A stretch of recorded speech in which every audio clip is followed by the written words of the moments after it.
शिक्षक आमदार जनाब विक्रम खाड़े साहब, जिनके बारे में मैं सिर्फ इतना कहूँगा कि उम्र के साथ इंसान आगे बढ़ता है। मैं विक्रम भाई को इतने सालों से देख रहा हूँ, राज बता नहीं रहे हैं कि जैसे जैसे उम्र होती जा रही है और जवान होते जा रहे हैं। आज हैप्पी टू हेल्प फाउंडेशन के राज्य स्तरीय आदर्श शिक्षक पुरस्कार के इस प्रोग्राम में मौजूद जनाब डॉक्टर फुरकान दीवान साहब, मेरे कॉलेज के साथी सैयद नईम साहब, इस प्रोग्राम को जिन्होंने पिछले कई सालों से लगातार ऑर्गेनाइज करते आ रहे हैं और हर साल मुझे वो दावत देते हैं, लेकिन किसी न किसी वजह से मैं हाजिर नहीं हो सकता हूँ, उसके लिए मैं माजरत चाहता हूँ। हमारे शेख अब्दुल रहीम साहब, स्टेज के ऊपर मौजूद हमारे दूसरे मेहमान जनाब शिवाजी पाटिल साहब, प्रदीप विखे साहब, प्रभाकर पांडे साहब, जगदीश बेलवे साहब, मेरी पार्टी के औरंगाबाद के अध्यक्ष शारिक नक्शबंदी साहब, और मैं समझता हूं कि आज के इस प्रोग्राम को देखकर जो सबसे ज़्यादा खुश हो रहे होंगे, ऑर्गेनाइजर्स से भी ज़्यादा खुश हो रहे होंगे, वो जनाब रहीम साहब के वालिद कॉमरेड शेख बाबू साहब। क्योंकि किसी भी बात के लिए है, फख्र की बात होती है जब वो अपने बच्चे की तरक्की देखते हैं, उनकी मेहनतों का नतीजा देखते हैं। या आपकी मेहनतों का नतीजा है कि जिसकी बदौलत आज रहीम साहब इतना बड़ा प्रोग्राम जो महाराष्ट्र स्तर का है वो ऑर्गेनाइज कर रहे हैं। मैं मुबारकबाद देता हूँ तमाम टीचर्स को जो आज अवार्ड हासिल करने वाले हैं।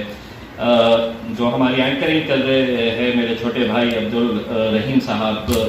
इन्होंने बातों बातों में ये कहा कि हम नाकारा लोगों के साथ आप वक्त बिता रहे हैं, हम आपका शुक्रिया अदा करते हैं। ये मुझसे उन्होंने मुखालिफ होकर कहा, तो मैं उनको ये कहना चाहूँगा कि मेरी नज़रों के अंदर अगर टीचर का दर्जा है तो वो न जाने कितने MLAs और कितने MPs और कितने बड़े प्रोफेशनल्स भी हो जाए, उन सबसे ऊंचा मुकाम अगर किसी का है तो वो टीचर्स का है। लेकिन हकीकत ये है, और बड़े अफसोस के साथ ये कहना पड़ता है कि जो दर्जा और जो मुकाम टीचर्स को इस मुल्क के अंदर मिलना चाहिए, वो कहीं ना कहीं हम देखते हैं कि वो दर्जा नहीं दिया जाता है। जबकि दूसरे मुल्कों के अंदर टीचर्स की क्या अहमियत होती है, उनको जो इज्जत बख्शी जाती है। हमारे पास तो हम देखते हैं कि कोरोना हो जाए तो आप लोगों के हाथ में रजिस्टर थमा दी जाती है कि जाओ सर्वे करके आओ। इलेक्शन का वक्त आया तो आपके हाथ में रजिस्टर थमा दी जाती है कि जाओ सर्वे करके आओ। काड़े साहब, ये सब बंद होना चाहिए, क्योंकि टीचर जो है वो एक समाज को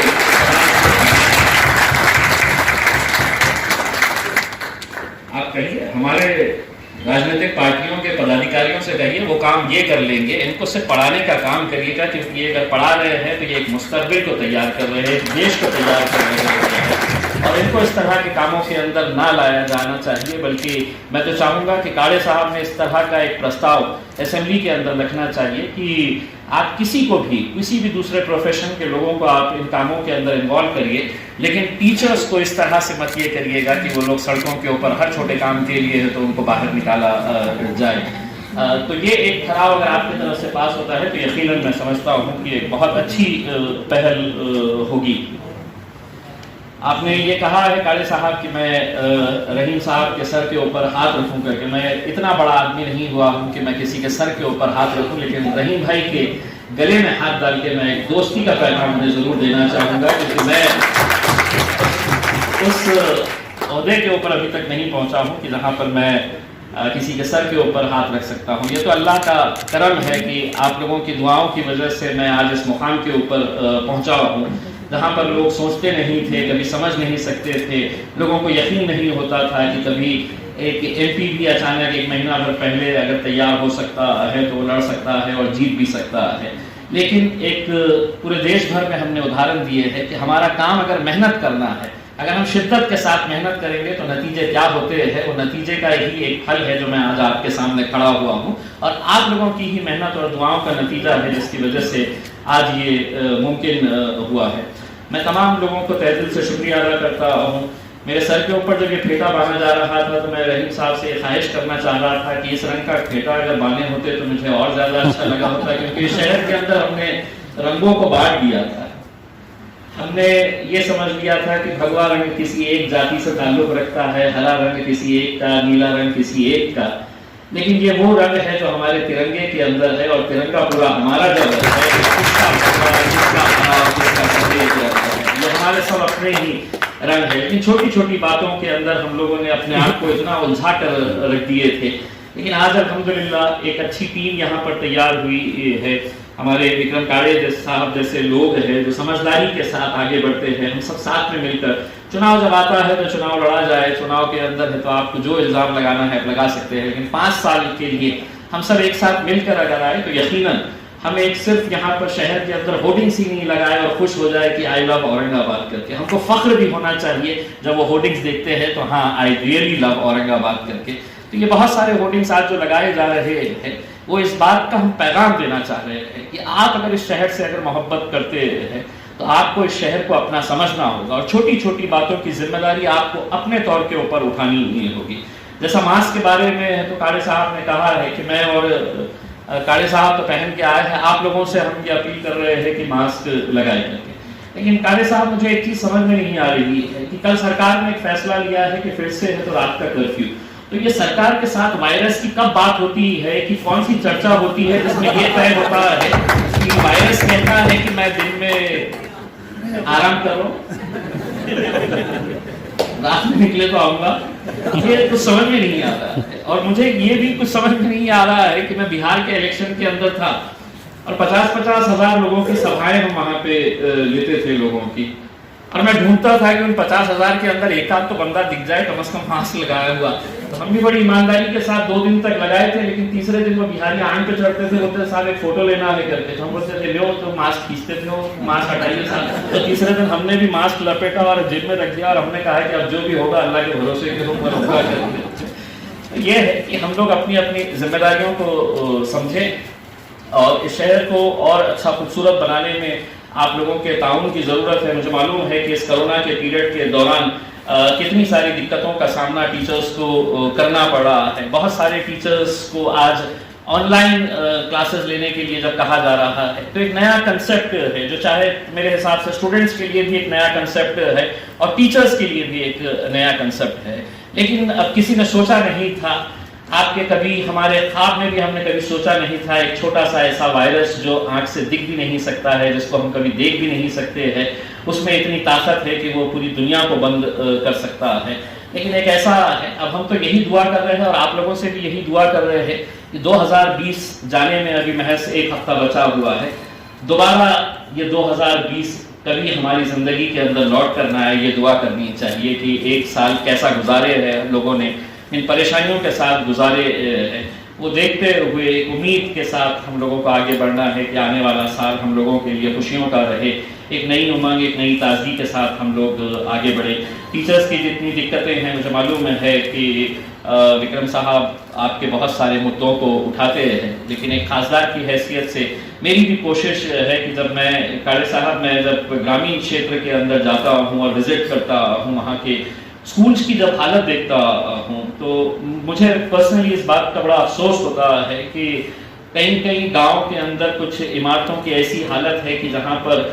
तपती हुई धूप में, जब मुझे याद है अच्छी तरीके से कि जब मैं प्रचार करने के लिए मार्च के महीने के अंदर जब गाँव के अंदर जाता था और वहाँ टीन के शेड के नीचे छोटे छोटे बच्चों को ज़मीन के ऊपर बैठकर पढ़ते हुए देखता था, तो मुझे कहीं ना कहीं वो बातें याद आ जाती थी नरेंद्र मोदी साहब की, जहाँ पर विकास के बारे में वो बार बार बात करते रहते हैं। तो हकीकत ये है कि अगर इन गाँव तक हमने विकास नहीं पहुँचाया है, कि वहाँ पर मैं जब खड़ा हुआ था 15 मिनट उन बच्चों से बात कर रहा था तो मैं खुद पसीने से लथपथ हो गया था। उस वक्त मैंने ये ठान लिया था कि जीतो या हारो,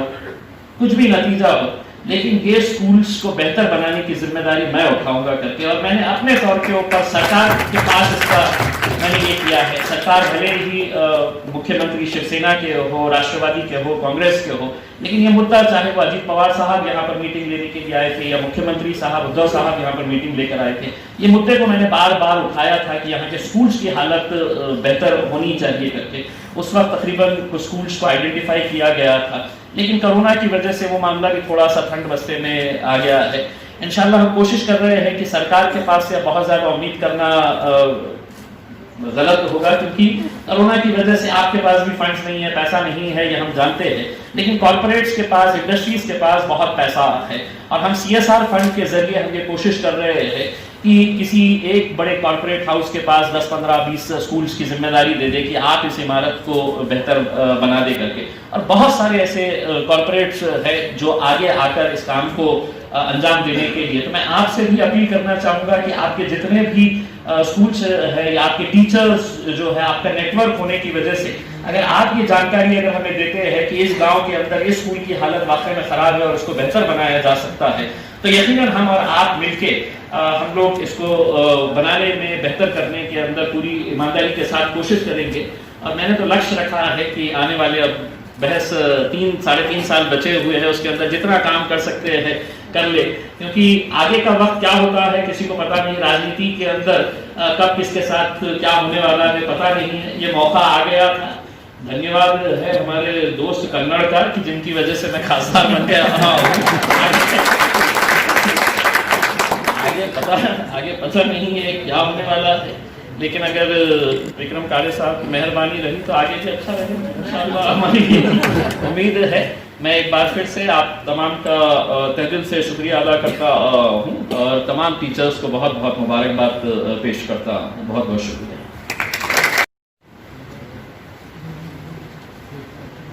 भव्य दिव्य ऐसा राज्य स्तरीय आदर्श शिक्षक पुरस्कार वितरण 16 में शरीक हुए आज के चीफ गेस्ट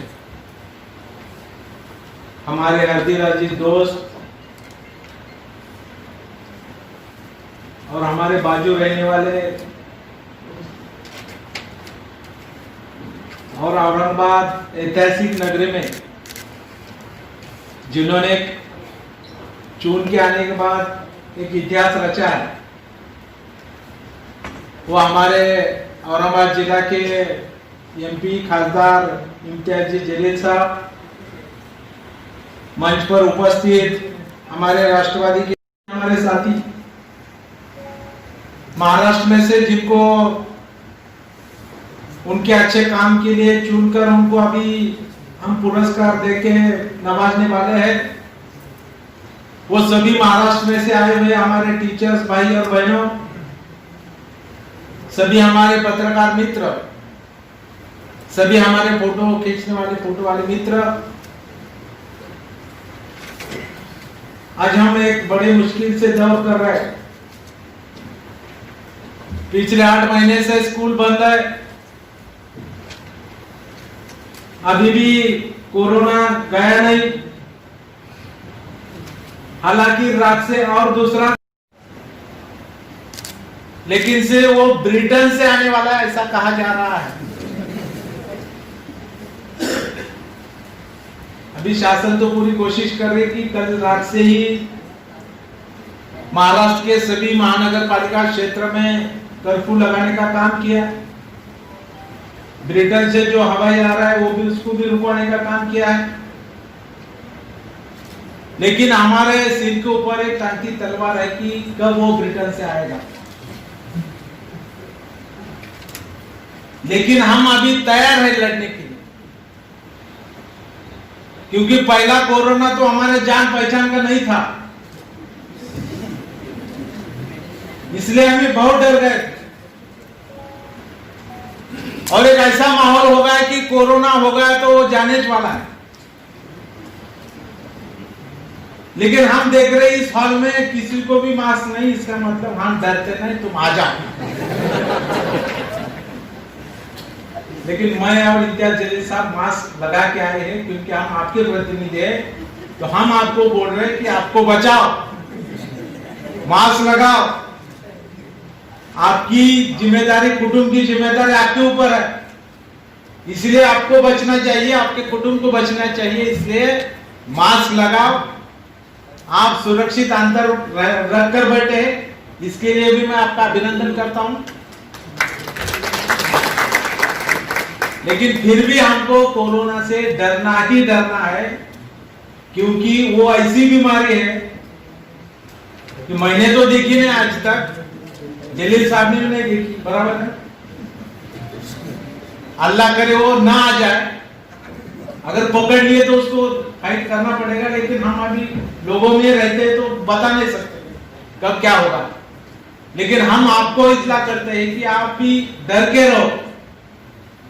क्योंकि आपने यहां सबसे बड़ी बीमारी कैंसर है। कैंसर पेशेंट को भी डॉक्टर नजदीक जाता है सुबह शाम,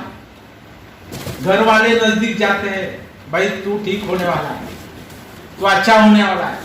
डॉक्टर ने कहा है कि 8 दिन के बाद डिस्चार्ज देगा, तो उसको भी जरा लगता है नहीं अपनी तबीयत ठीक होनी है।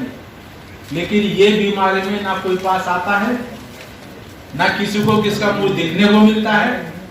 घर वाले का आहे वो दिखते नाही, और मूळ वाढामध्ये कुठलंही लग्न असले की ती आजारच असतं।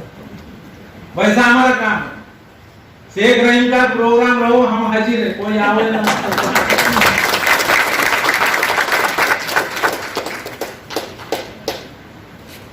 मैं रात में लातूर में था, उनको लगा 300 किलोमीटर, लेकिन मेरे से बड़े आप है, आपका बड़ा अधिकार है, तो आपका हाथ उसके सिर पर जरा रह दो। कभी कभी कुछ मदद लगती है तो आप करते जाइए। ये भी विनती मैं हमारे खासदार साहब को करता हूँ, और उनका दिल बड़ा है खासदार साहब का, इसलिए वो जरूर करेंगे, ये भी मैं कहना चाहता हूँ। हमारे सभी जो टीचर जिनको अभी, वो सभी टीचर भाई बहनों का मैं तहे दिल से हार्दिक अभिनंदन करता हूँ। और अभी पुरस्कार मिलने के बाद एक जवाबदारी अपनी बढ़ती है, क्योंकि अभी आप सर्टिफाइड हो गए। आज तक आप अच्छे ही काम करते थे, लेकिन पुरस्कार नहीं मिला था, इसलिए आप अच्छे हैं कि नहीं ये लोगों को पता नहीं था। अभी आपको पुरस्कार आदर्श बोल के दिया है, इसका मतलब 10 लोगों के में से चुन के आपको पुरस्कार क्यों दिया कि 10 लोगों में से अलग आपका काम है, इसलिए आपको चुन के दिया है, इसलिए आपकी जवाबदारी बड़ी है। इसलिए अभी कल से स्कूल में 15 मिनट पहले जाना पड़ेगा, नहीं तो कल का हमारा बच्चा कह सकता है कि मॅडम सर तुम्हाला कालच पुरस्कार दिला है, तुम्हें आता उशिरा कसं काय आला, ऐसा हमारा बच्चा कह सकता है। इसलिए अभी जवाबदारी शिक्षक हा समाजातला अतिशय महत्त्वाचा घटक आहे, आणि म्हणून साठी अशा शिक्षकांनी पुढे यावं, चांगलं काम करावं, म्हणून साठी आमच्या शेख रहीम सरांनी या ठिकाणी